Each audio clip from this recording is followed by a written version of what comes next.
Mga Lodi, so dito ulit tayo sa ginagawa natin na 8-unit apartment. Tinatapos na natin yung sa ventilation vent ng mga exhaust fan natin mga Lods. So tayo na rin yung kumuha ng pag-install ng vent, then yung mga fittings para doon mga Lods. So papakita ko yung mga fittings mga Lods.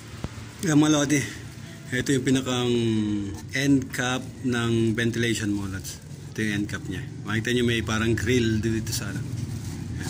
So kaya hindi papasukin na ito ng mga ibon or ng insekto. Kasi may grill yan. May screen na maliliit. Kahit insekto hindi makapasok mga Lods yan. Hindi ko lang kung nakikita nyo yung pinakang parang net screen. Then bukod doon sa grill na nakapahaba. Mga Lods, so ito yung nilalagay doon sa end cap ng pinakang duct. Yan. So dun sa size na 4 inch na nilagay natin. Ngayon mga Lods, yan. Ito. Yan, 4 inch yan. Ito yung pinaka-end cap. Pasok na pasok to sa sa tubo na yan mga Lods. Makita nyo maluog pa yan. Yan. Yan mga Lods. So may konting luwag yan. Then may parang spring dito mga Lods. Yan. Ito. So ito yung mag-hold pag nilagay ito doon sa butas. Ayun mga Lods ito. So ilan yan? 2, 3 ata ito. Bali, tatlo yan ito. Ayan. So ilan yung nag-hold lang doon sa butas. Ito is mas maliit ito doon sa butas mga Lods. Mas maliit ito doon sa butas nung 4 inch. Then makita nyo may butas yan dito sa gilid ito. So itutornilyo yan tsaka sa kabila mga Lods. Ito mga Lods ito. So itutornilyo ito dun sa ano mismo mga Lods. Dun. Nasaan yung ayun yung tubo natin mga Lods. Ayun yung tubo natin sa baba. So naka surface mount ito dito sa wall. Ay mga Lods, so ito lang yung makikita dun sa wall na nakaganyan lang. Nakababa. Ay mga Lods, so ito yung pinakang end cap ng ventilation nung exhaust fan na ini-install natin mga Lods. Then dun sa exhaust fan, so hindi ko nadala yung exhaust fan mga. Nasa loob yung exhaust fan. So yung exhaust fan 4 inch din ang butas nun. Meron duct. Ito yung pinakang bent duct. Ayan mga Lods. So ano to, bali flexible tong itong duct na to. Pero hindi natin to ilalagay ng buo. Puputulin natin ito mga Lods. Mahaba kasi ito. Pwede natin itong putulin ng kahit 3 siguro. Putulin natin ito ng 3. Sa dito. Para lang magamit natin. Kasi mahaba ito mga Lods yan. So yung inabang natin ng mga pipe. Katulad nito mga Lods. Ayan. Katulad doon yung pipe na yun. So ito ilalagay natin sa butas ng mga Lods. So ito is 4 inch din. So idaduct tape natin to dun sa 4 inch na pipe. Makita nyo, dito yung pinakang kitchen top. So halos hadyan lang yung yan. Hadyan lang yung exhaust fan yan. So puputulin natin yon. Then gagamitan natin tong flexible na to para i-mount dun sa exhaust fan papunta dun sa pipe mga Lods. So kahit pabali-bali is pwede to dahil flexible nga ito mga Lods. So yung mga Lods, so ito yung ginagamit dito sa mga ventilation ng exhaust fan na ilalagay natin na pang ceiling type mga Lods, pang ceiling type. Ay mga Lods, so yan yung last na binutas natin. Nandito tayo sa unit A, B, C, D, C. C unit to mga Lods, C unit. So ito yung magiging kitchen top. Yung switch ng vent and yung outlet ng magiging kitchen top. Yun yung wire na para sa exhaust fan. Then may extra wire yan kasi nagpalagay na extra ilaw dito sa lugar na ito mga Lods. So yun yung pinakang nawala yung focus. Yun yung pinakang vent mga Lods. So tayo na rin yung nagkasanyan. So 4 inch yung gamit sa mga ventilation cap ng mga exhaust fan mga Lods. So puro 4 inch yan. Hindi ko alam kung mayroong mas maliit doon.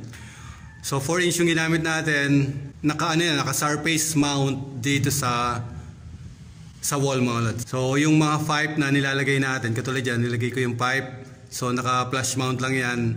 ano lang, pantay lang sa semento. So okay na yung mga pinaglalagay natin na ventilation vent para dito sa mga unit mo. So nabutasan na natin lahat yung unit.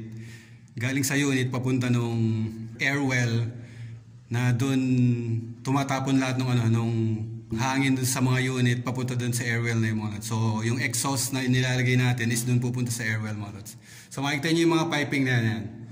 So itong pipe na to, ayan mga lods. So yan yung pinakang air vent, tsaka itong dalawa na to mga lods. Ayan. Yan yung air vent ng air vent nasa ba yun? Ayan. Air vent yan para sa exhaust fan. So yung isa para sa unit na to, ito may pinto na yan. Then itong isa ay dito mga lods. So dito yun. Ito yung mga lods. Yan. Ayan mga lods, makita nyo yung pipe doon. Yan yung para sa vent ng exhaust fan. So makita nyo yung biga.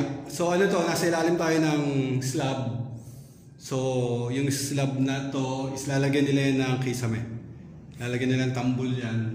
Doon lang sa may, makita nyo itong biga na yan mga lods. So yan lang. Yan lang yung lalagyan nila ng tambol. Para dun sa exhaust fan na ceiling type yung pag-mount ng exhaust fan. So dun sa ceiling lalagay yung exhaust fan. Ay mga lodi.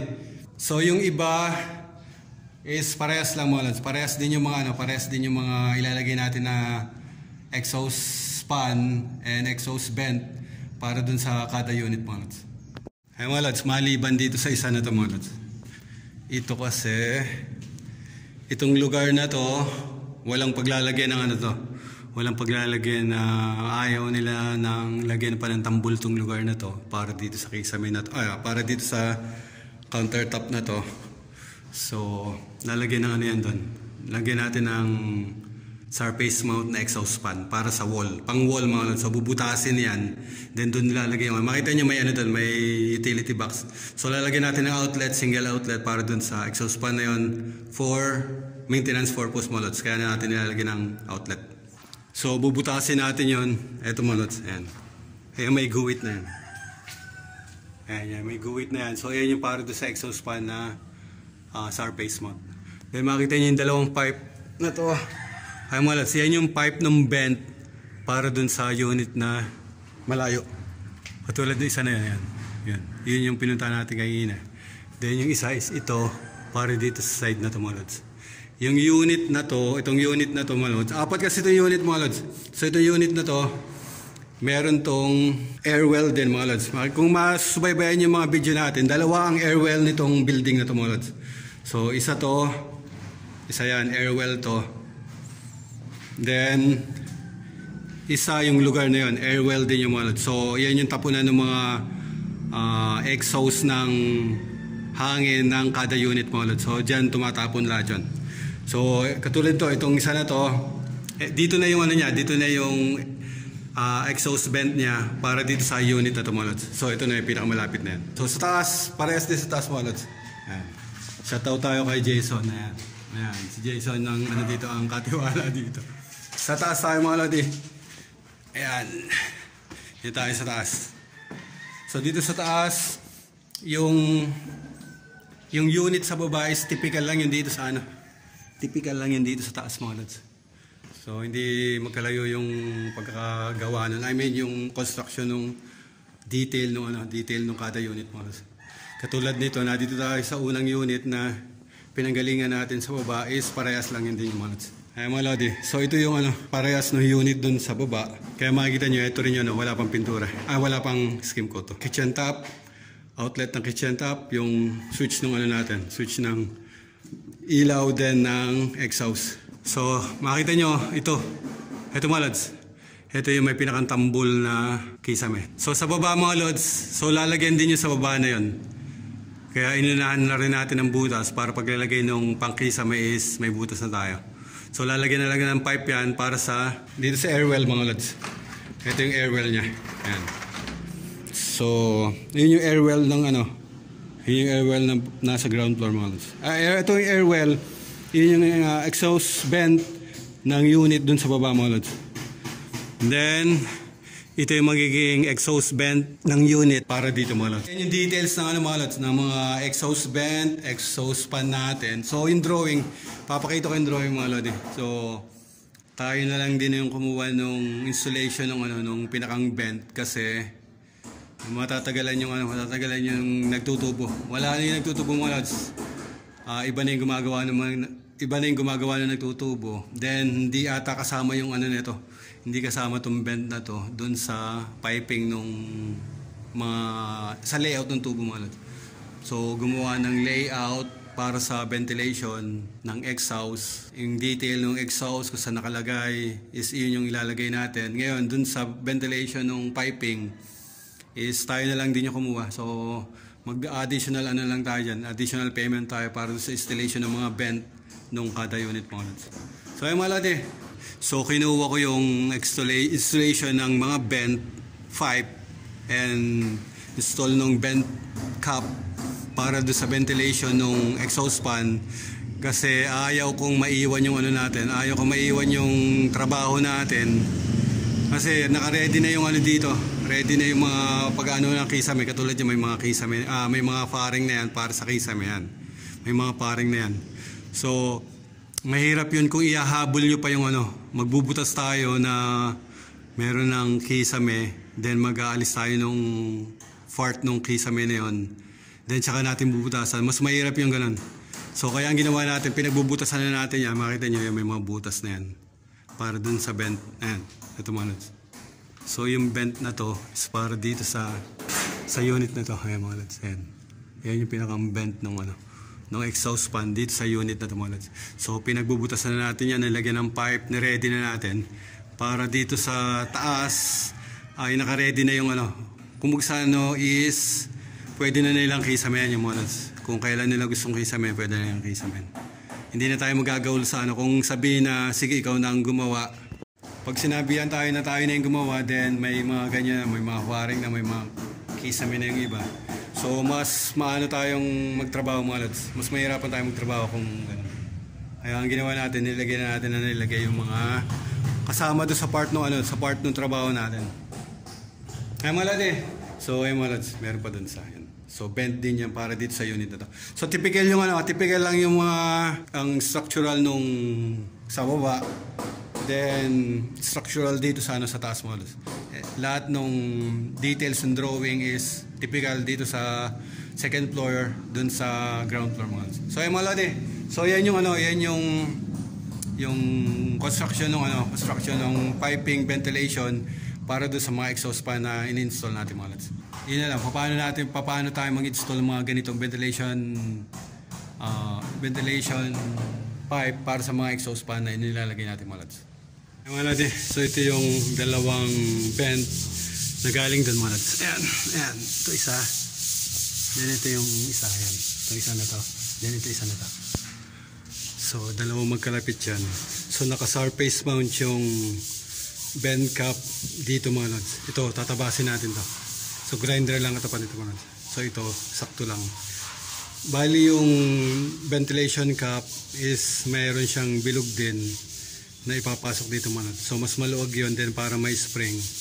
Papasok lang yan dyan. Then tsaka natin tuturnilyo yung pinakang surface niya. So ganun lang ang mga lods. So yan, bali naka upside down yung vent niya. Naka dito sa baba. Hindi dun sa dun sa taas. So dito sa baba yan. So surface mounted, then dito lang nakapasok yung mga lods. So ayan, tatabasin natin. Then papasukan natin isa. So dalawang dalawang ventilation cap ilalagay natin diyan. Yung dalawa ay yung mga lods. Ayun, nasa taas. Para yun dun sa taas sa second floor mga lods. So katulad din itong dalawang unit na to, sa taas ganun din yung mga lods. So magkaiwalay yan. Kasi sa drawing, dito nakalagay yung isa, alanganin dito. Hindi tayo makaka-penetrate dito. Kaya dito na natin nilagay parehas. Kaya mga lods